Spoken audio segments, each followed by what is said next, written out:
పెట్టగానే రేపటి నుంచి జీవో ఇస్తారా ఏంది ఇంప్లిమెంటేషన్? ఈ ప్రమోషన్ సంబంధించి మెరిట్ ఆధారంగా అంటే ఎట్లా ఎవరు డిసైడ్ చేస్తారు? మళ్ళీ దీనిలో పొలిటికల్ ఇన్ఫ్లుయెన్స్ అయ్యి ఎమ్మెల్యే నా దగ్గర టీచర్ ను ప్రమోషన్ ఇద్దాం, ఎంపీ నా దగ్గర టీచర్ ప్రమోషన్ ఇద్దాం, పొలిటికల్ ఇన్ఫ్లుయెన్స్ మన దగ్గర చాలా ఎక్కువ కదా. దానికి కూడా ఒక టెస్ట్ పెట్టొచ్చు కదా. దానికి కూడా మనం చక్కగా ఒక సిస్టమేటిక్ గా ఇంటర్వ్యూస్ లేకుండానే టెస్ట్ పెట్టొచ్చు కదా. మనకి ఈ మధ్య కాలంలో సైకాలజికల్ టెస్ట్లు వచ్చినాయి. ఈ మధ్య కాలంలో కాంపిటెన్సీని ఎట్లా మెజర్ చేయాలో టెస్ట్లు వచ్చినాయి. సో టెక్నాలజీ బాగా పెరుగుతుంది అబ్బా ఇప్పుడు ఇవాళ రేపు.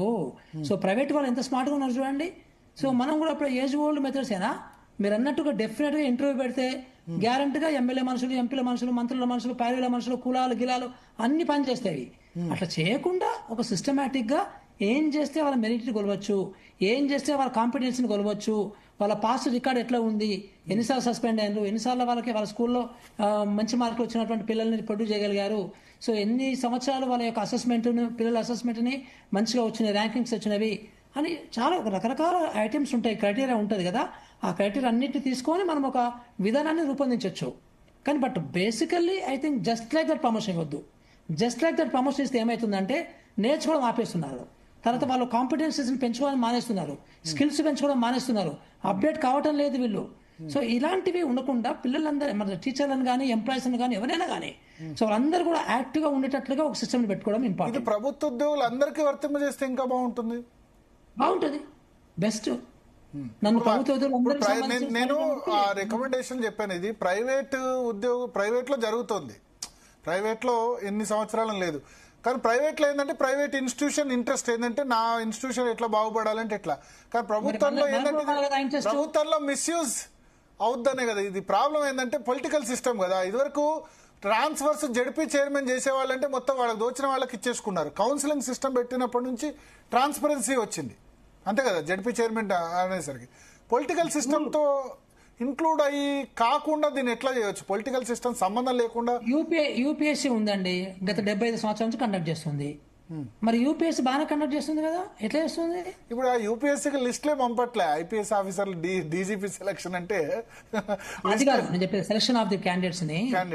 ఇందాక నేను చెప్పాను 50% హెడ్ మాస్టర్స్ ని యూపీఎస్సీ రిక్రూట్ చేసి పెట్టింది ఢిల్లీ. సరే యూపీఎస్సీ ఇప్పుడు మన టీఎస్పీఎస్సీ చూస్తున్నాం, మన టీఎస్పీఎస్సీ ఇష్యూ అవుతుంది ప్రతిసారి. అవును కరెక్టే. ఆ టీఎస్పీఎస్సీలో మరి మీరు జడ్పీటీసీలను మెంబర్లుగా పెడితే, అటెండర్లను మెంబర్గా పెడితే గట్లనే తయారైంది. మరి మీరే కదా నాశనం చేసింది. అంటే మీరంటే ఆ గవర్నమెంట్ కదా నాశనం చేసింది. ఎవరు చేయమన్నారు అట్లా? అంతకుముందు గవర్నమెంట్లలో ఉంది కూడా, అంతకుముందు గవర్నమెంట్ లో కూడా వచ్చాయి కదా ఇష్యూస్. ఏపీఎస్సీ ఇప్పుడు నేను public service group and service నుంచి వచ్చిన అబ్బా. సో నాకు డిప్యూటీ ఎగ్జిక్యూటివ్ డైరెక్ట్ రిక్రూట్మెంట్ వచ్చిన. నాకు తెలుసు అప్పుడు కూడా చాలా మంది లంచాలు ఇస్తేనే వస్తాయని భయపడి వెళ్ళిపోయారు అందరు కూడా. నేను ₹1 ఇవ్వకుండా వచ్చిన. మా క్లాస్మేట్స్ 3 వచ్చిండ్రు, వాళ్ళు ఎవరు ₹1 ఇవ్వలేదు నాకు తెలుసు.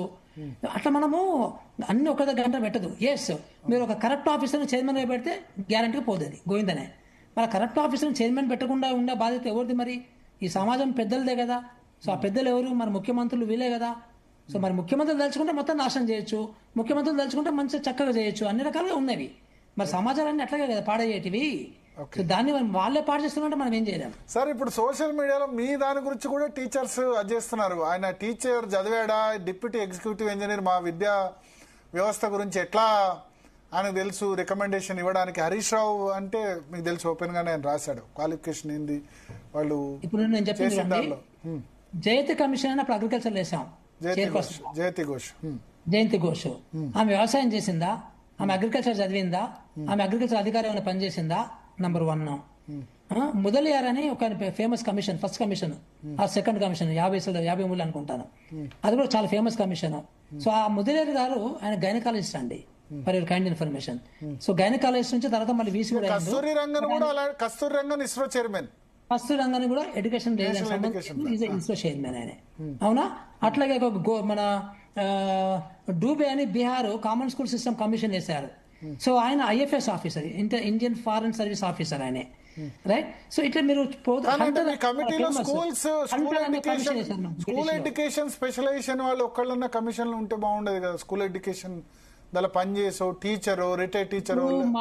ఇప్పుడు నంబర్ 1 చాలా ఇష్యూస్ ఉన్నాయి ఇందులో. కమిషన్ మెంబర్స్ 4 అండి, రైట్? సో ఈ 4 లో నేను గవర్నెన్స్ నాకు ఎక్స్పీరియన్స్ ఉంది, టీచింగ్ ఎక్స్పీరియన్స్ ప్రొఫెసర్ విశ్వేశ్వరరావు గారికి ఉంది.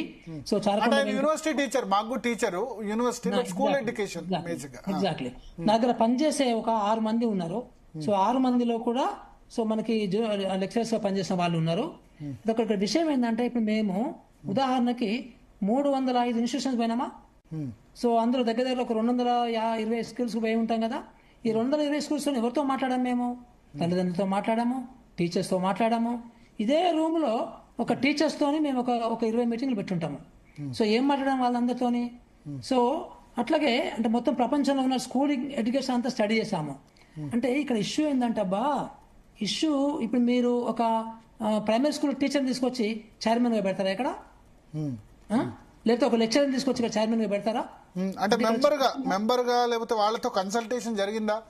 టీచర్ సంఘాలు అంటే మమ్మల్ని కన్సల్ట్ చేయలేదు అని అంటారు. అంటే ఇప్పుడు మనము 1,20,000 మంది టీచర్లు ఉన్నారు, 1,20,000 మందితో మనం కన్సల్ట్ చేయలేము. బట్ సంఘాలు మమ్మల్ని చేసాము. 9 యూనిట్లతో మేము కన్సల్ట్ చేశాము.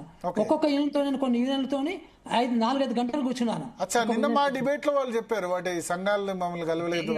ఇప్పుడు దగ్గర 52 యూనిట్స్ ఉన్నాయి అబ్బా. ఇందులో ఉదాహరణకి మేము శాంపుల్ గా 9 యూనిట్స్ మేము ఖర్చు పెట్టాం, టైం ఖర్చు పెట్టాం. పబ్లిక్ నోటీస్ పెట్టలేదు, ఎవరిని పిలవలేదు, కాల్ ఫర్ చేయలేదు అని చెప్పి ఈ రూమ్ లకు తండోపతండములుగా వచ్చుకుంటూ మాకు చెప్పుకుంటూ పోయినటువంటివి కొన్ని వేల గంటలు మేము స్పెండ్ చేసాం వాళ్ళతోని. ఇది కరెక్ట్ కాదులేండి అంతా కూడా. ఇష్యూ ఏంటంటే ఒక కమిషన్ ఉన్నప్పుడు ఎట్లా ఉంటుందంటే ఎస్పెషల్ చైర్మన్ కి 360 degrees అండర్స్టాండింగ్ ఉండాలి సొసైటీ మీద. సో కల్చర్ మీద అండర్స్టాండింగ్ ఉండాలి, హిస్టరీ మీద అండర్స్టాండింగ్ ఉండాలి, టీచింగ్ మీద అండర్స్టాండింగ్ ఉండాలి, గవర్నెన్స్ మీద అండర్స్టాండింగ్ ఉండాలి, పెడగాజీ మీద అండర్స్టాండింగ్ ఉండాలి, రకరకాల దేశాలకు సంబంధించిన చూసిన ఎక్స్పీరియన్స్ ఉండాలి. సో ఇవన్నీ అయిన తర్వాతనే పాలసీ చేస్తారు. అంతేగాని మురళి ఒక్కడే కూర్చొని ఈ రూమ్ లో ఇప్పుడు టైం 9 అవుతుంది కదా, అర్ధరాత్రి వరకు కూర్చొని ఒక్కడే రాయడు ఇది అంతా కూడా. సో మాకు దగ్గర ఒక 10 వర్కింగ్ కమిటీ చేసాం. ఇంగ్లీష్ మీడియం మీద ఒక ఇంగ్లీష్ మీద వర్కింగ్ కమిటీ వేసాము. సో యూజీసీకి మన యూనివర్సిటీకి సంబంధించిన ఒక వర్కింగ్ కమిటీ వేసాము. సో రకరకాల కమిటీలు మన ప్రైవేట్ ఎడ్యుకేషన్ మీద ఒక సెమినార్ పెట్టాము. ఇట్లా కొన్ని డజన్ల కొద్ది సెమినార్లు, సో డజన్ల కొద్ది కన్సల్టేషన్స్ ఇవన్నీ చేసిన తర్వాతనే అందరం కలిసి కూర్చొని నిర్ణయం చేసుకుంటూ డిస్కషన్స్ పెట్టుకుంటూ సో రకరకాల చర్చలు పెట్టుకుంటూ చేసినటువంటి రిపోర్ట్ ఇది. ఆషామాషిగా ఒక రోజు ఇంగ్లీష్ మీడియమా